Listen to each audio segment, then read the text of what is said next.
Apple today announced some important changes to iOS in Brazil, and it all started with a recent agreement with Brazil's competition regulator, CADE. These updates are part of a broader effort to ensure fair competition in the app ecosystem, especially for users in Brazil. While the details are still unfolding, the changes are expected to impact how apps are developed, distributed, and monetized.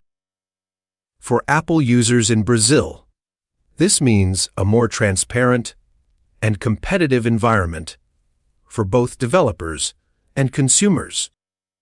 The agreement with CADE is a big deal because it signals that Apple is willing to adapt its policies to meet local regulatory demands.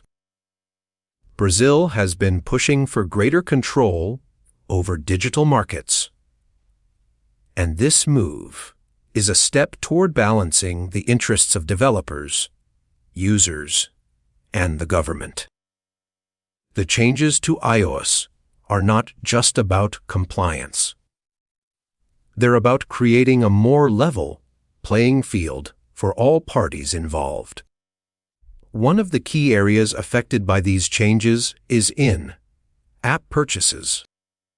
In Brazil, Apple has agreed to allow developers to offer certain types of in-app purchases at the same price as the app itself, provided the app is free to download. This is a significant shift because, previously, developers had to charge a premium for in-app purchases, which could make their apps seem more expensive than they actually were. By allowing these purchases at the same price as the app, developers have more flexibility to offer different pricing models, and users can choose what they want without feeling pressured to pay more. Another important change is related to app subscription models. Under the new agreement, developers in Brazil can now offer subscriptions for apps that are free to download. This means that instead of charging a one-time fee for an app, developers can choose to offer it for free and then charge a recurring subscription fee. This model can be more attractive for users who want to access the app without upfront costs, while still providing developers with a steady income stream. These changes also apply to certain types of content and services. For example, apps that provide streaming services or online marketplaces may now have more flexibility in how they structure their pricing and subscription models. This could lead to more competitive pricing and a wider variety of options for users. However, there are still some restrictions in place to ensure that these models are fair and do not create an unfair advantage for certain developers. In addition to these changes, Apple has also agreed to provide more transparency for users regarding how in-app purchases and subscriptions work. This means that users will be shown clearer information about the costs and terms of these services before they make a purchase. This is a positive development because it helps users make more informed decisions and reduces the risk of unexpected charges. For developers, these changes mean that they have more control over how their apps are priced and how they generate revenue.